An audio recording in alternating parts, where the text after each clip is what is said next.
¿Qué tal? Les habla Jorge Gestoso. En el programa de hoy, ¿deben los migrantes respetar las fronteras? Con otra notable invitada, Elena Maleno Garzón, investigadora y defensora de derechos humanos directamente desde Madrid. Elena Malena Garzón, una cálida bienvenida al programa. Buenas, encantada de que me hayáis invitado. Elena, estamos hablando del autor de este libro, hablo de Sukutu Mehta. Publicó un artículo en el New York Times y voy a citar parte de lo que dice el artículo. Tiene como título ¿Por qué los inmigrantes deberían respetar nuestras fronteras? Occidente nunca respetó las de ellos. Sigue diciendo, las cuotas de inmigración deberían estar basadas en cuanto los países anfitriones han arruinado otros países. Y continúa en un párrafo. Dice, hoy 250 millones de personas son migrantes. Se están desplazando porque los países ricos han robado el futuro a los países pobres. Sigue, ya sea los iraquíes o los sirios desplazándose y huyendo de los efectos de las guerras estadounidenses ilegales, o los africanos buscando trabajar para sus ex colonias, estoy traduciendo al inglés, de sus ex colonias, de sus maestros que son sus ex colonias, o los guatemaltecos o los hondureños que están tratando de llegar a Estados Unidos pese a que Estados Unidos les ha vendido armas y le están comprando sus drogas. Al final, la conclusión entonces de Sukutu Mehta dice, ellos llegan aquí porque nosotros fuimos allá. Tus comentarios. Bueno, creo que en resumen lo que hay que hablar es del derecho a la libertad de circulación, ¿no? Y quién impone ese derecho y quién disfruta de ese derecho de la libertad de circulación, que viene también de una raíz colonial, como bien explicaba, ¿no? Son las colonias quienes al final han decidido cuáles son los pasaportes que te permiten circular por el mundo y cuáles no. Y efectivamente hay una cosa que está en ese texto, que es la expulsión de los países de origen, ¿no?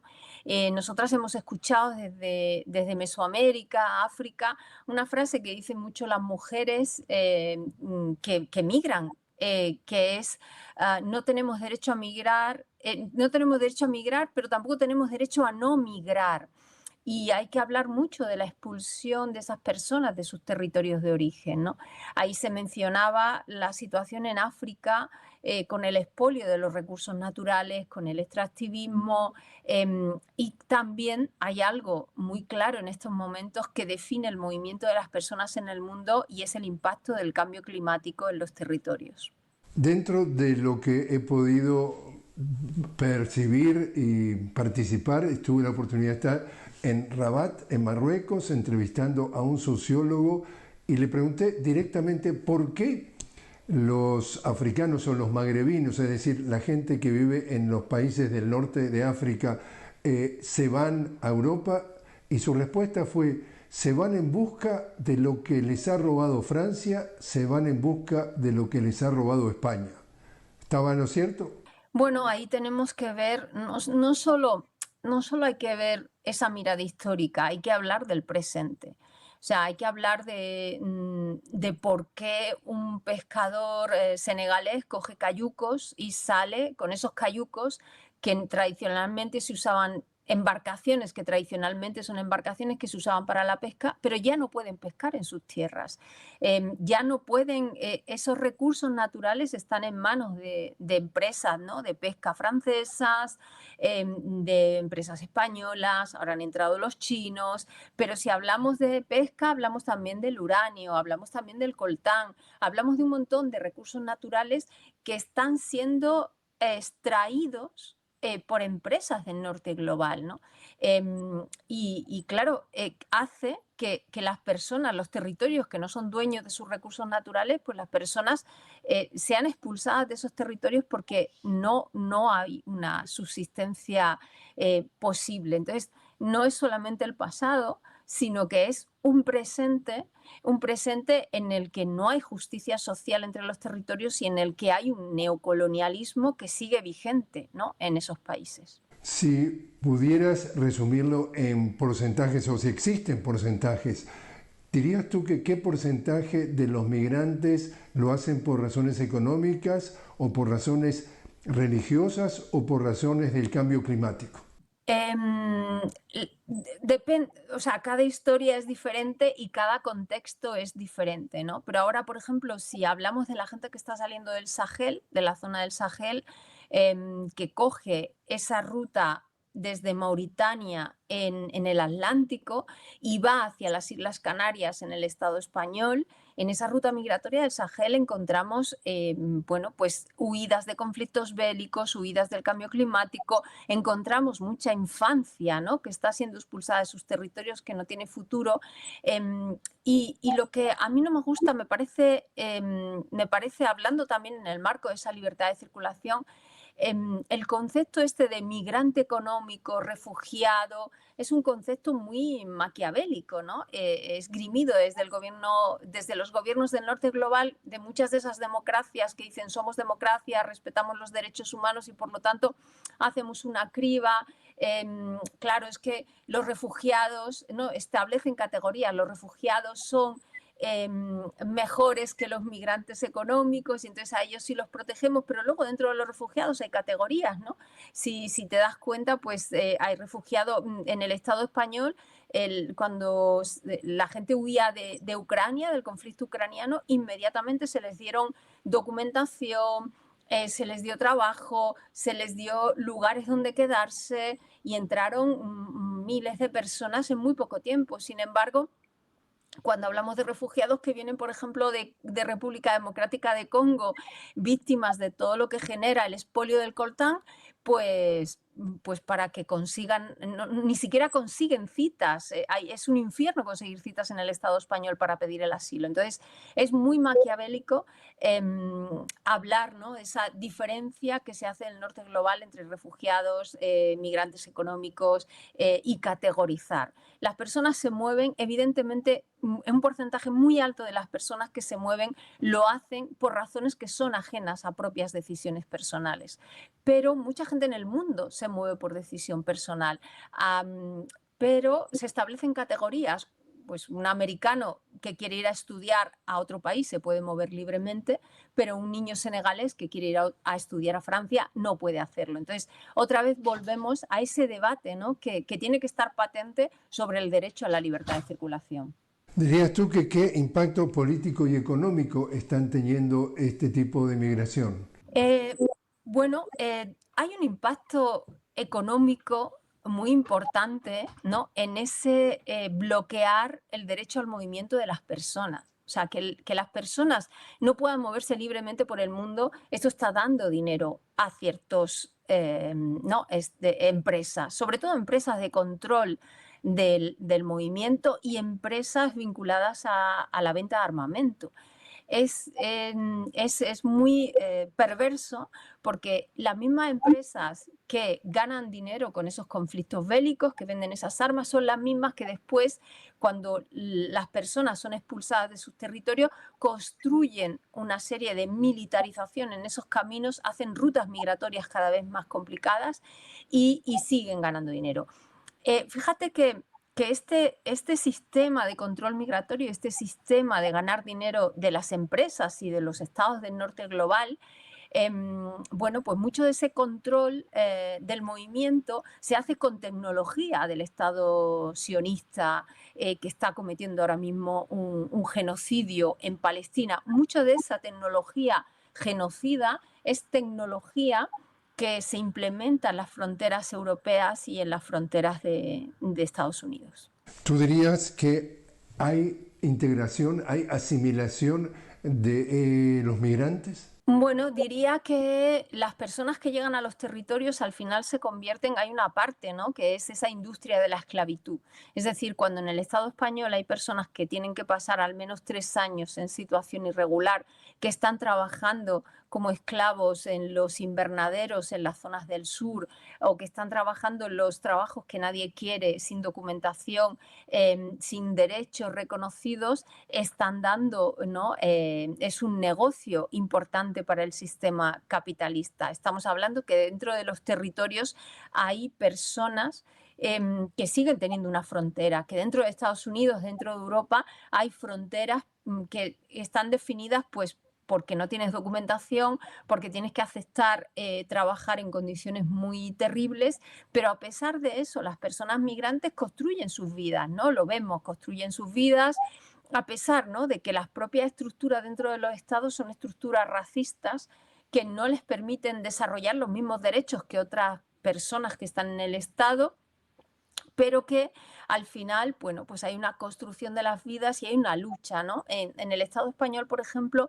ahora mismo hay una lucha que está siendo llevada a cabo por colectivos migrantes para una regularización de su documentación, y es una lucha, ¿no?, social y colectiva y comunitaria que está teniendo un impacto. Y por eso también vemos cómo están creciendo los discursos de extrema derecha. Los discursos de extrema derecha quieren a esa población esclavizada, claro que sí, dentro del territorio. Lo que no quieren es que esa población forme parte de la sociedad. Pero ¿quién va a hacer los trabajos que esa población está haciendo? Eso me pregunto yo, porque no es real que pueda hacerse por parte de la población, ¿no?, que tradicionalmente ha vivido en este territorio. Estamos hablando de que en Europa han habido inmigración muy importante. Por ejemplo, Francia habla de cifras que de mediados del año 2000 a hoy han habido un aumento récord de 40% de inmigración. ¿Cuál es la situación en Europa respecto a cifras, a migración, a esa tendencia de la extrema derecha en los gobiernos o en la elección de gobernantes? Bueno, es una situación, va a ser una situación complicada. Como te decía, cada vez más gente se está moviendo, y se está moviendo porque la situación, sobre todo el cambio climático, va a ser definitivo en los próximos años. Incluso zonas de Europa, tal vez haya poblaciones de dentro del sur de Europa que tengan que moverse porque la situación meteorológica con respecto al aumento de las temperaturas va a ser difícil de gestionar dentro de 20 o de 30 años en zonas del sur de este continente. Evidentemente, las personas que están llegando al territorio, bueno, pues están siendo controladas a través de esos discursos, como te decía, ¿no?, de la extrema derecha. Una extrema derecha que cada vez es más fuerte dentro del territorio europeo, y una extrema derecha que ha abierto, bueno, debates que se pensaban cerrados en las democracias europeas, pero no es así. El supremacismo blanco, bueno, la sumisión de las mujeres, la homofobia, el racismo, ya no da pudor decir abiertamente, ¿no? Y sobre todo dentro de una población cada vez más joven, no da pudor decir que eres abiertamente racista, y no da pudor decir que eres supremacista. Y estos pensamientos están llegando al poder. Lo hemos visto, bueno, en otras regiones, lo estamos viendo en Argentina, lo hemos visto en Estados Unidos, pero lo podemos ver en las próximas elecciones que se van a celebrar en Alemania. Es un peligro, ¿no? Volvemos a una situación de riesgo para las personas migrantes. Muchas personas migrantes son perseguidas en Europa, sobre todo cuando están esgrimiendo, ¿no?, y luchando por sus derechos frente a este aumento de la extrema derecha, y será una situación que se va a complicar más en los próximos años. Muchas defensoras de los derechos de las personas migrantes son perseguidas en distintos territorios, y bueno, y estamos intentando bueno, acuerpar esas luchas bueno, para afrontar un futuro que en Europa va a ser muy duro. Elena, te invito a hacer una pequeña pausa. Estamos hablando con Elena Maleno Garzón, directamente desde Madrid. Elena, investigadora y defensora de derechos humanos. Estamos hablando sobre la migración a nivel global. Ya regresamos.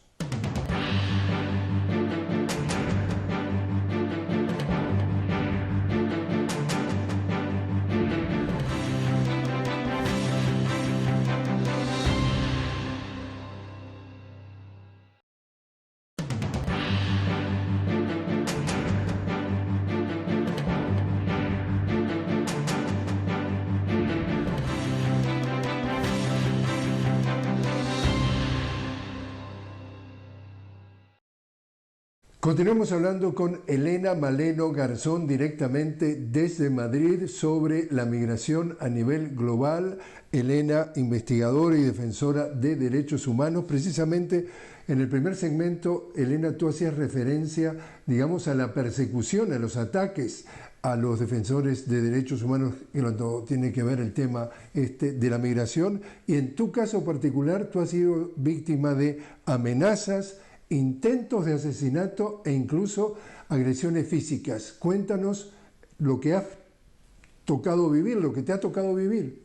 Bueno, yo sufrí aparte de todas esas, esas amenazas y esas agresiones físicas, también sufrí una criminalización judicial por parte de la Policía del Estado Español, la Policía del Estado Español de Control de Fronteras, que además, como yo residía en Marruecos, a pesar de que se me sometió a una investigación exhaustiva, la Fiscalía del Estado Español les dijo que lo que yo hacía no era delito, que yo era una defensora de derechos humanos, pero enviaron este dossier a Marruecos para que Marruecos me persiguiera como ciudadana que habitaba en su territorio. Y ahí la Policía del Estado Español le pedía a Marruecos que me condenase a cadena perpetua por favorecimiento de la inmigración irregular y tráfico de personas. Fíjate lo terrible y lo perverso de estas persecuciones instigadas por el Estado español,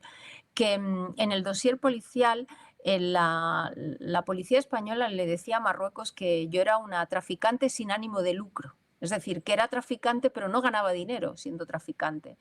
Esto que puede parecer gracioso, ¿no? Porque es como una locura, ¿no? Respecto al propio término del tráfico, lo que abría era una puerta, porque si a mí se me condenaba, se abría una puerta de condena de la solidaridad. Es decir, la solidaridad, o sea, la solidaridad se podía convertir en tráfico de migrantes, ¿no?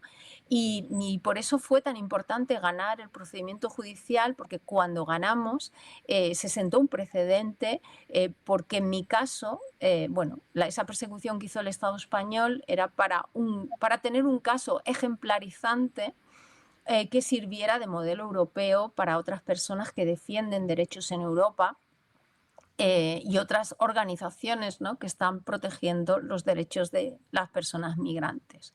Fue un procedimiento terrible, durísimo. Fui investigada durante muchísimos años por los dos países, además con la colaboración de la Policía de Control de Fronteras Europea, de Frontex. Y durante ese tiempo, prácticamente sin garantías judiciales, y se me sometió a lo que las organizaciones de defensoras internacionales hablan como tortura, ¿no? Yo fui torturada durante ese procedimiento a pesar de haber ganado, ¿no?, en los dos países. Hasta este momento sigo siendo víctima de persecución y sigo siendo víctima de control, ¿no?, por parte del Estado español y de su policía. Evidentemente, nosotras seguimos gritando que lo que hacemos, que es proteger la vida, no es un delito. Nosotras contamos a las muertas y desaparecidas de ese sistema de control de fronteras del que hablábamos antes. Este año hemos sacado un informe que en el que documentamos más de 10.000 víctimas en las rutas migratorias de acceso al Estado español, 10.000 víctimas. Denunciamos cómo en Europa se han instalado procedimientos de omisión del deber de socorro, de dejar morir, de hacer morir y de dejar morir a las personas en las fronteras. Denunciamos quién está detrás de ese negocio, no solo las redes criminales, sino también las redes de venta de armamento de los propios estados que colaboran y que provocan muertes de las personas migrantes. Y por denunciar eso, pues somos perseguidas por los estados, amenazadas por las redes criminales. Y el único, ¿no? Protección y soporte que tenemos son las redes que construimos con las comunidades migrantes y las redes de protección que construimos con las organizaciones y las propias defensoras de derechos humanos. En días recientes asumió entonces la presidencia de Estados Unidos Donald Trump y ya ordenó el despliegue de, según él, por lo menos 1.500 soldados en la frontera sur con México para, en sus palabras, detener la invasión. ¿Tu reacción? Bueno, es un lenguaje bélico, no me extraña, es el lenguaje que nosotras siempre vemos en las fronteras. De hecho, en muchos de los informes de, por ejemplo, el Transnational Institute o el Centro de las de Investigación por la Paz, que está en Cataluña, hablan de una guerra de fronteras. Lo que está pasando en las fronteras es una guerra, lo que está pasando en las fronteras son víctimas de una guerra, y lo que vemos es que detrás de esa guerra de fronteras hay también una propaganda de guerra. Esas palabras forman parte de una propaganda de guerra que lo llevamos escuchando durante muchísimos años y que hace que la población no reaccione cuando hablamos de 10.000 personas muertas. Por lo tanto, no nos extraña a las que estamos día a día viendo cómo la gente muere y se ahoga, entre ellos muchos niños, niñas y adolescentes. Y bueno, lo que decimos es que vamos a seguir plantando cara. Sabemos que son momentos muy complicados, pero son los momentos en los que nos toca luchar de una manera más fuerte. No vamos a permitir que sigan violentando los derechos de las personas migrantes y vamos a seguir protegiendo el derecho a la vida, cueste lo que cueste. Por último, entonces, Elena, el futuro de la migración. El mundo se ha hecho de migraciones, ¿no? Desde que el ser humano apareció, se ha desarrollado moviéndose. Como te decía, hay una situación de expulsión muy fuerte en determinados lugares del mundo, provocada por una falta de justicia social. La migración está ahí y va a seguir estando ahí, y lo que tenemos que conseguir es hablar no de una migración, ¿no? Sino del derecho a la libertad de circulación de las personas en el mundo y de una mayor justicia social. Elena Malena Garzón, muchísimas gracias por estar con nosotros. Gracias a vosotras.